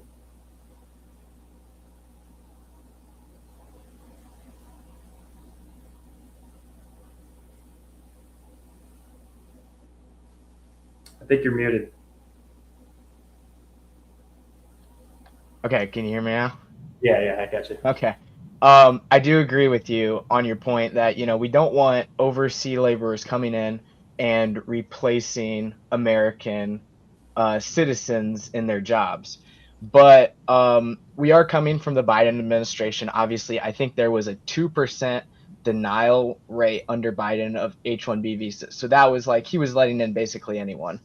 And I thought I saw a stat recently that Trump, while the renewal rate for current H-1B visas maybe isn't as high as maybe is higher than we want, there hasn't been that many new overseas workers getting approved.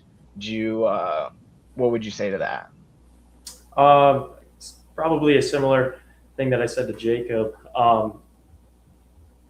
The progression is good. I mean, like the border example I gave. But at what point do we go all the way? At what point do we fulfill to the fullest extent what we are trying to accomplish? And for those who say that there are some vacancies in places where we need talent from overseas and stuff like that, there are other visa options. I mean, I don't even think that the H-1B visa needs to be reformed in a sense. I think it just needs to be abolished outright. Okay, do you think support any importing of maybe high-skilled foreign labor at maybe a small percentage if it is beneficial to U.S. companies and doesn't hurt American workers? Yes, and it's very hard to trust the government with something like that, but there is something in place for that. It's called the O1 visa. It stands for extraordinary ability. And essentially, that's where you don't have to, you can completely remove the H-1B visa in general. But this shows people you don't even need a college degree for this. What it does is you have to specifically prove why you are worthy to come into our country and do this job. And you go through an interview process at the State Department, at an embassy, and there's multiple steps to it where you don't need, a college degree or anything. You show the work that you've done. You have to have some way of proving yourself for us to even hire you in the first place, to even be known, an American company. So you're not going to prove yourself going through the H-1B, climbing the corporate ladder, doing those 80% entry-level jobs. It's going to be something where you are out of the country, proving your worth and your ability to accomplish something, and then you will enter through the O1 visa. That company fills out the form for you and stuff like that. So I'm not against, getting rid of all of it. There are some spots where we can bring people in and affect change and do good things, but it's going to be very limited, a lot less than what we could even think. So I kind of agree with you there on that point. Yeah, no, that's great. Yeah. Any other questions? Does anyone else want to go? Raise your hand real quick. Anyone else want to go? Okay, and last thing I was going to bring up is, I know you said that progress is good. Do you think at all Well, I'm going to ask you to answer a question you might not want to, but bear with me.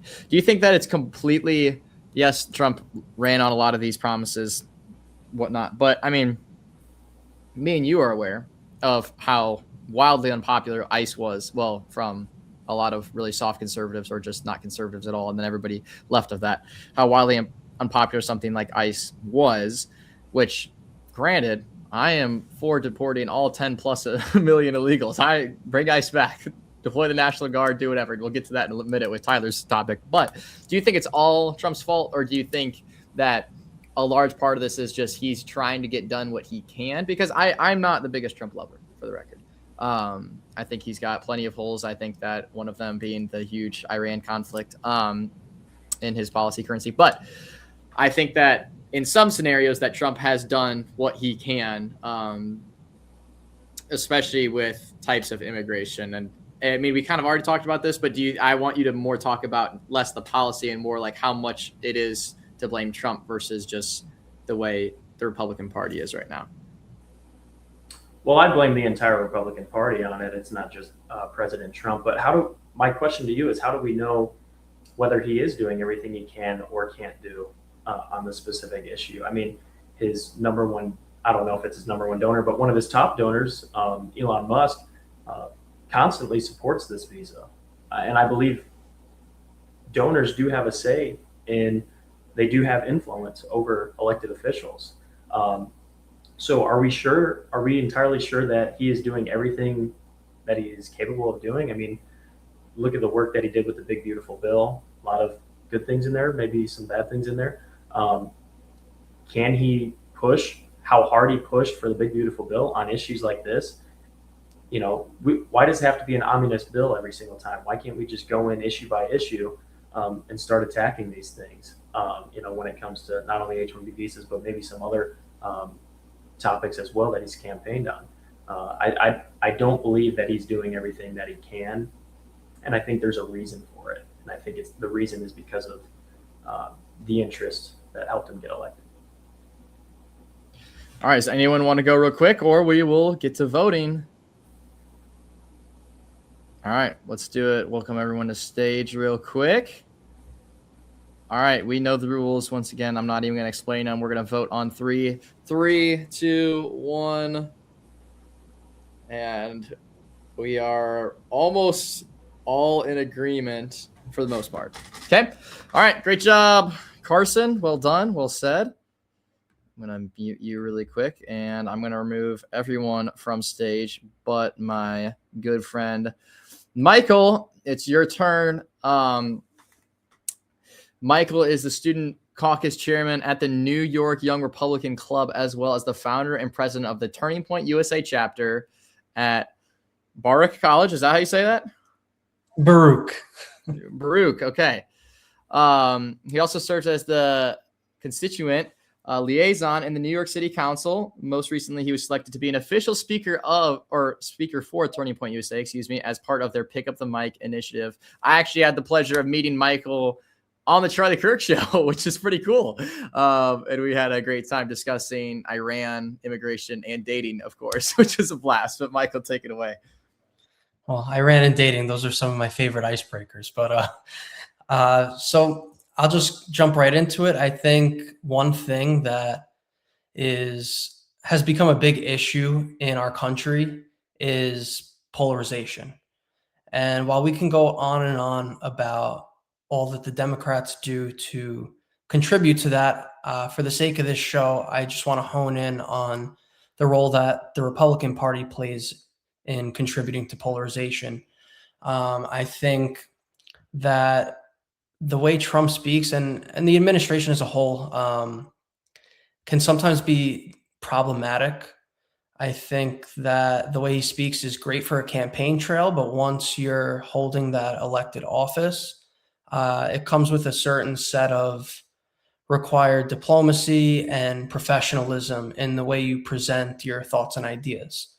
I think in not pursuing that, we leave people susceptible to voting against policies specifically because they don't like the person. And I've seen this not only, in blue versus red, but within the Republican Party as a whole is, people are quite split on whether or not they like Trump. And while I love his policies, generally speaking, I mean, you're never going to agree with someone 100%. But I think a lot of people are not too fond of the way he presents his ideas. And let's look, for example, at his stances on immigration and the control and enforcement of immigration. It's not too different of things that we've heard from the Democratic Party in the past. For example, we've heard Obama present similar stances, yet the whole country was united behind that stance. Whereas now, I think people are going against the man, not the policy. So I would love for the party to present their ideas in a different way, not shy away from their ideas or cater to them in any type of way. I don't want to see us deviate from our values. I just want to see them presented in a more professional way that leaves the moderate Democrat more likely to hear us out on those proposed policies. All right. Who wants to go first? Raise your hands if you want to go first. All right, we're gonna let Ryan. Oh yeah, that was fast. So you're going to be the first one. Well, I do agree with you. Actually, I'm not going to cook you right away. I will say though that I think that Trump. We all know Trump has a very interesting way of operating, and to be blunt, I think that which Trump is. I think that the issue a lot of people have with Trump is they take him too literally and not seriously. We know that this guy likes to joke around. I often think back to that night when he used that scare tactic on Iran, saying, "Oh, tonight a civilization is going to end." Like, come on. He obviously is not going to nuke Iran. I think the White House was very clear about that. But of course, the media did not cover that, even though the White House put that out like 4 or 5 times. And when he says a civilization is going to end, he obviously meant the IRGC, not the people of Iran. He's not going to do that. I'm not going to get us down the Iran rabbit hole again. That was the one point I wanted to make. But point being, I think a lot of people need to take him more seriously and not literally. Like we know that he uses social media as a tool to convey his message, but also to mess with the other side. And I completely agree with you that it is unprofessional. But I think we've learned again with Trump, someone who's been attacked by the media so often and been berated by people, not just on the left, but on our own side of the aisle as well, that, he's been jaded as well. We've been jaded by him. He's been jaded by the media and by opponents on both sides of the aisle as well, which is why he communicates like this. Curious what you think about that. I mean, I agree with you. It's just that I think once you're holding a certain office, especially in the executive branch, we shouldn't be, putting out tweets like that. That could be so problematic. I just think it raises a lot of concerns and definitely divides us on issues where we should be united. I definitely think, the things he says should be taken with a grain of salt. And I agree with a lot of the things he says too, but in saying them the way that he does, when you hold that position, I think takes away from the things that he and the rest of the party are trying to accomplish. It makes people want to combat him instead of, the policies that he's proposing, which, we could be more effective on that front if we just tweak that a little bit. Yeah, I completely agree with what you said. That was actually part of the reason I was raising my hand, is because I think somebody once put it this way: Trump had the rhetoric for the election, but he didn't quite have the rhetoric for the job. I don't know if I fully agree with all that, but one of the things that I'd love to ask you, kind of in that vein, is we saw that Trump's rhetoric, the way he talked, his charismatic and controversial personality is what got him in office, both in 2016 and in 2024. And so we have this very successful rhetoric, if you will, to get him in office, but how would you say he should shift the way he speaks and the way he communicates with the American people now that he's in office? What would a successful form of rhetoric look like? Well, so I think to answer that question, and thank you for that question, by the way, I think to answer that, we need to look at why was it so effective. And I think it was so effective on the campaign because he was seen as someone who was not a lifelong politician. He was someone who the American people thought was going to come in and take on the, I'm losing my train of thought here, to take on the establishment. Sorry about that. And we really, I think a lot of people have been fed up for quite a while. We think government has too much power, and he came in with a refreshing amount of brutal honesty on a lot of different things. And that's something that the voters truly valued. But now that he's in office, I think we've seen a lot of division within the country, and it's taking away from the things we want to accomplish. If we could try to accomplish those same things while finding a way to be united on that front, not just on left versus right, but also within the party itself, I think we'll be able to get a lot more done and be more effective on the things that he ran on in the first place. You know, we've seen in Congress how black and white it's become in terms of left and right. And I think party politics has become, you know, a big issue with all that's going on in America. I mean, if there's an R next to the person's name that's proposing the policy, all the Republicans raise their hand. If there's a D next to the name, all the Democrats raise their hand. And there's very little overlap. And I think until we start coming together as people and citizens of the United States for a better nation and a better future, as long as we engage in these party politics, we're going to continue to be a nation divided on the issues that really matter.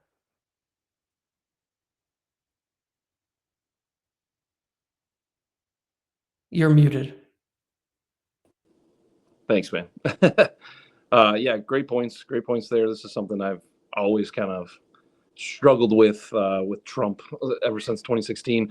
And obviously, my question to you, I guess, sorry, I'm channeling my inner Paul Joseph Watson with the map in the background here.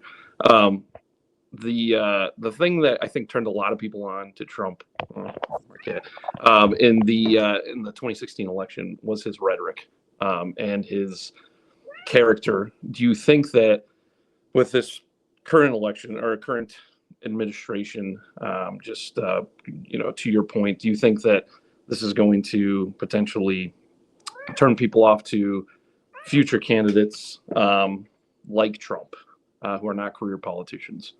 Do you think that this is something that might stifle that in the future? I don't necessarily think it'll take away from. Sorry, I'm struggling to keep it together with the cat in the background. Sorry, she's crazy. She loves people. I don't think it will take away from people who run that aren't lifelong politicians. I think generally speaking, the American public still values that. Granted, they come with a certain set of expertise and values and conviction. I think they'll always be valued. I think people never fully trust a politician. That's just the law of the land. And to reiterate one of my points, I don't want Trump to deviate from anything he said. I just want him to tweak a little bit how he's saying it. Like I said earlier, in terms of his immigration standpoints, we've heard very similar things come out of the Obama administration, and there was very little pushback. And when I go back and look at these videos, the way that it was portrayed and conveyed to the public was so professional. It was kind of hard to argue with the guy. Not that you would want to, but I think now where we see back with Trump proposing similar policies and ideas is that the way he presents them, it often leaves room for misinterpretation and potentially misconstruing the message itself. People will hear one thing taken out of context and make their whole opinion on the policy as a whole, and more specifically on the man. And that's why I say, like, they're voting less against the policy and more against the man. Same with party politics. People vote nowadays for party over policy, and I think that's a big issue. And once we could find a way to come together and back a little bit, I think we'll start to see a nation become more united again. All right, real quick. I want to push back just a hair, not a ton. I agree with you for the most part. I agree with you 90%, but I want to push back a little bit because I think that I agree with like some of the things that Trump says could be worded so much better. And some of the decisions he makes from a PR standpoint could just be avoided entirely, completely. Like some of the jokes, some of the whatever. However, I do think while that's still true, I think it's important to have someone who's kind of doesn't put up this like super patriotic wall, like I'm 100% perfect in every way. And I'm super, well-spoken with every single, like Trump is very real. Like with what he said about Pearl Harbor the other day was like super, super funny and just like very like, that's just his nature. And I don't think necessarily stuff like that is always bad, but here's my hypothetical example. Let's say Trump doesn't change his rhetoric at all, but becomes a way more morally noble person to where you wouldn't have to worry about some of these things. Would you then be a lot more okay with it instead of trying to cover up the bad parts of his morality with good PR? No, I just want to be clear. I'm not even saying anything about his morality per se. I think just the way things are presented make people question the morality.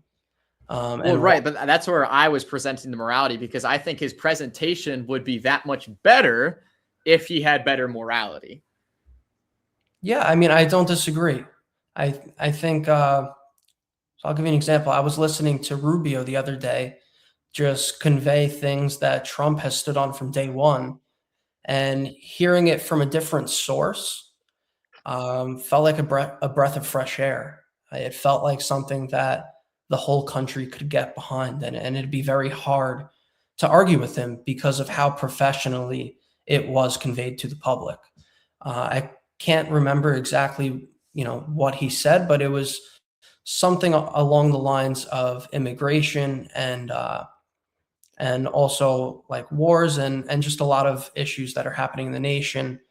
Again, I can't convey exactly what was said, but seeing and hearing that set of professionalism, it was something that offered hope towards unity, because I mean, it's so easy to criticize and choose division when you have someone like Trump. I mean, just a lot of the words that come out of his mouth, a lot of things from his past that get brought up, it's very easy to not want to side with the guy. And I always say this is like, I can understand not liking Trump. What I can't understand is voting for the alternative, because nowadays it feels very much like we're in a moral fight between good and evil. And I do believe that Trump ultimately stands on the side of good. I think the Democrats very much lie on the side of evil. And to me, that's as clear as day. But with the media and people struggling to do any type of research for themselves, they're very easily manipulated into believing that Trump is always the bad guy and to just oppose everything that he says. So if we could just be a little more professional when we speak about certain topics, I think people will be much more likely to lend an open ear, especially those moderate Democrats that don't necessarily fall in line with, want to just hear common sense. There's been lifelong Democrats that don't necessarily identify with the direction that the party's going. And I think we can all agree that the Democratic Party is not the same party as it was 20 years ago. And so that's why I think there's a lot to be gained from those more moderate Democrats. And unfortunately, I believe that the way we're portraying things now with this current administration, we're not taking full advantage of that opportunity. Yeah, I think you're spot on with a lot of that. And one of the things we've talked about over the course of the night is the division between parties and how there's a clear separation. And somebody mentioned earlier that we need to unite behind the goals and ideals of making America great again. And I fully believe in that. But I think back to a speech that Obama gave back in, I believe it was 2008. I could be wrong on that date. And I remember in the speech, he said, you know, whether you're red, blue, Christian, gay, whatever, you have a home in America. You have the potential for greatness. Like that was basically the summary of what he said. And then we have Trump, who showed up on the scene and has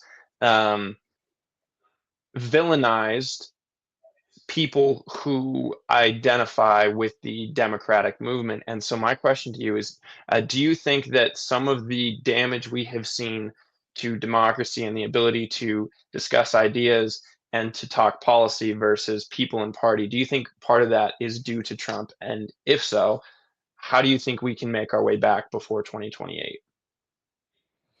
Yeah, it's a great question. And I do think a lot of it is due to Trump villainizing the left, though I will not go as far to say that he is wrong. He is definitely not wrong. But just because you're right about something doesn't mean you have to say it. You know, there's a thing that you learn growing up is like, if you don't have anything nice, they don't say anything at all. And while that's like a perfect world, obviously you can't shy away from certain things. I think there is something still to be learned from that. You don't have to necessarily villainize the left. And I think the best example of this is these people who were so cared about, wanted to steer them back to the right path, not ostracize them even further from what is the right path. So I think if we can, you know, find a way to humanize them more and treat them in a respectful manner, I think that's where we start to bridge that gap and reunite the nation. All right, I'm adding everyone to the stage so we can vote. Noah's forehead just took up the entirety of his screen.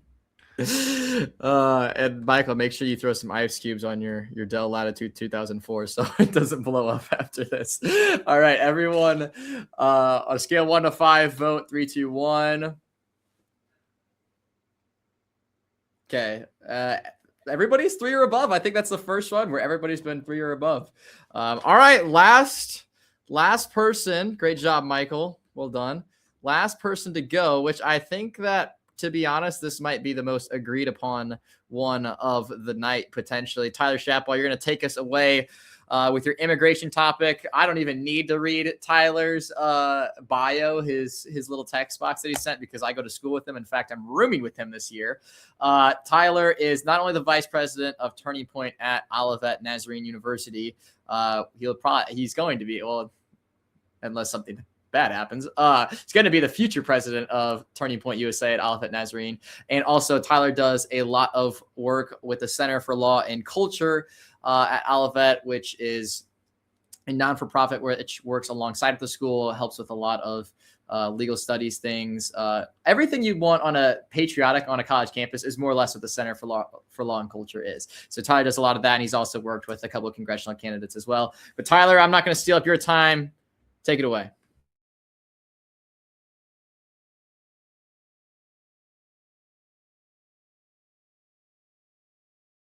Sorry about that.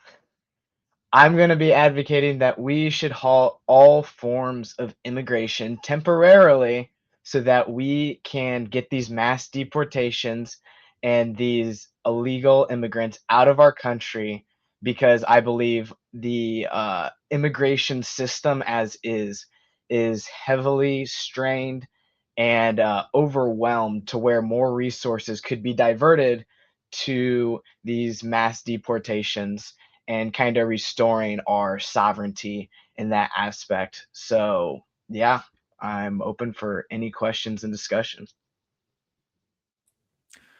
I have a point of clarification. Do you think that the two issues, having a high level of legal immigration is and not being able to deport illegal immigrants, do you think that those two things are tied to one another, or do you think that or do you think that just the issues, because immigration itself is a broad issue, that's why that we need to cease one in order to increase another?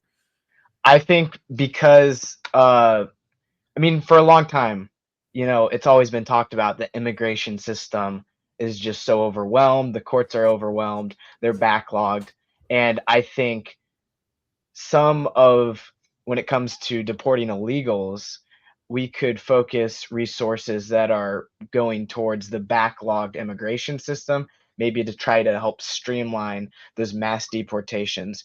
And also, I think there's a good argument for maybe halting legal immigration because I think we've kind of grown up in this culture where we think legal immigration, is always necessarily a good thing, which I think we talked about earlier with the H-1B visas, that it's not always a good thing for American workers and Americans. So I'd kind of argue those are kind of connected when it comes to the immigration system and then deporting of illegal immigrants, that we could kind of focus more resources towards those mass deportations. I cede my time.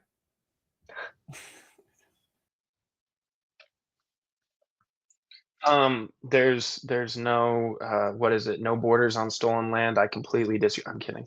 No, I think you're spot on in one sense. One of the things though that I would like to raise is there are people who have been trying to go about the immigration process legally. They're on visas. Those visas have an expiration date. If we halt all the process of bringing in immigrants, then all the people who have been trying to go about it the right way, honor our policies, honor America, are now in jeopardy and are being delayed due to other people's breaking of the law. And that to me doesn't feel right, in the sense that we want to promote legal immigration. We want to promote them coming in the right way, but now having them pay the consequences for other people's actions. How would you wrestle with that? Because I think you are spot on in one sense, but how would you wrestle with that? No, I think that's a very valid point. I do think a lot of these legal immigrants who have been trying for a while to get into the country have already, been harmed due to the illegal immigration, especially over the past 4 years we saw, just kind of overwhelming the system.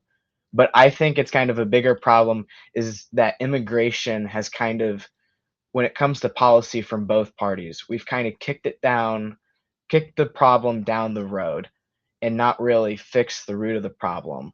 So I think not only can we pause all immigration, and yes, I, feel for those people who have waited to come in the right way, and I want them to come in to our country and have a chance at the American dream. But also, I think in doing this pause, we can also maybe work on streamlining the immigration system a little better to, it's always been talked about like how long it takes for people who do really want to be in this country and who will actually provide beneficial things to this country to get in. I think we can line that a little better, and Hmm. through maybe a temporary pause to work on fixing some administration issues within the immigration system and also targeting the illegal migrant crisis. Yeah. What would some of that streamlining look like? I think for starters, we could look towards, finding people who want to be in America and are going to be proud to be American citizens. Because there's, a lot of talk about not having assimilation when it comes to even legal immigration into the US. And Mhm. I think we can go about some better ways to find the people who do want to be here and do want to achieve the American dream and try to vet them a little better. So we're not letting the American hating people from other countries come here and then, get on our welfare system. Or because there is some argument that a lot of immigrant households do pull heavily from the welfare system. And you ultimately want people who benefit the society to come in. So I think our vetting could get a little better in that idea. That answers your question. Yeah, that does. And kind of my last question with this is where I'm from in Montana, one of the major jobs is construction and that type of world. And many immigrants come and work in that profession and are a backbone of American society. Most of them are legal here.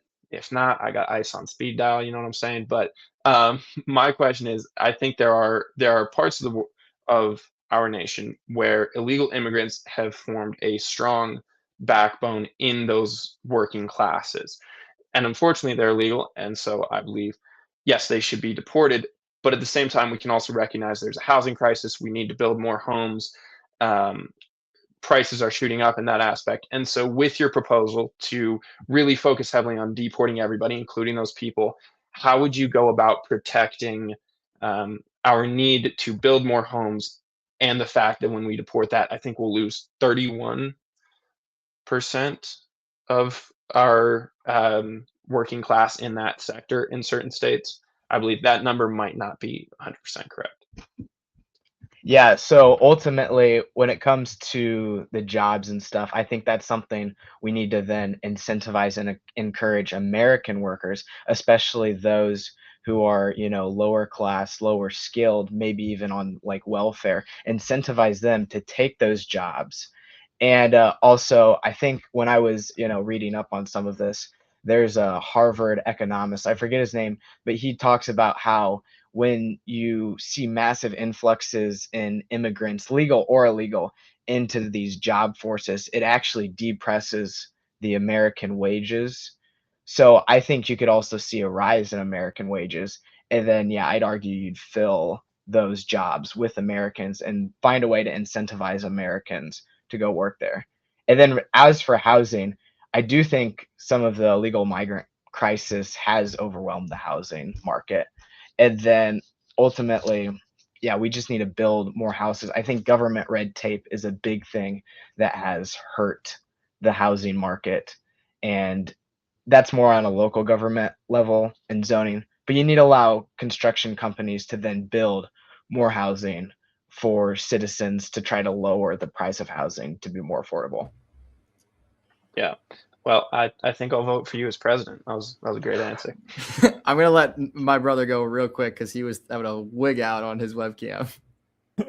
I wanted to back up your point about two things. One was wages and housing market, because one of the arguments you'll get into, we don't have any libertarians here, so unfortunately there's no one here to represent the side of things, but a lot of them will blame the economy on the Federal Reserve, on inflation, which, yes, that's true. But two things: one, wages and housing. So treat wages as a commodity for just a second, hypothetically. If wages is the exchanging of hours in return for payment, and now all of a sudden you have a bunch more people to exchange hours for payment, what happens to the price of hours? Hours goes down. And so all of the wage issues that you see, especially, our generation complaining about, like, all of that could very easily be explained by a huge influx of immigration from 1965 onward. Same thing goes for housing. If you have a bunch of people that you have to give houses for, now supply is low and demand is high. What happens to prices? Prices go up through the roof. That's another form of inflation. Inflation isn't just like, big Fed print money, therefore money not worth as much. That does happen, but that's actually not the sources of some of the biggest, inflation hikes that you've had over the past 4 or 5 decades. So that was to credit to your point. I was supposed to argue with you. I was agreeing with you. Hey, I appreciate it. But yeah, that's totally spot on. And, you do see, like you said, inflation isn't always, the government printing more money. It's also, the system being overwhelmed. And when you have a high supply, like you said, of laborers being influxed through legal or illegal immigration, that's ultimately going to lower wages for American workers, which, yeah, hurts the economy, hurts American citizens.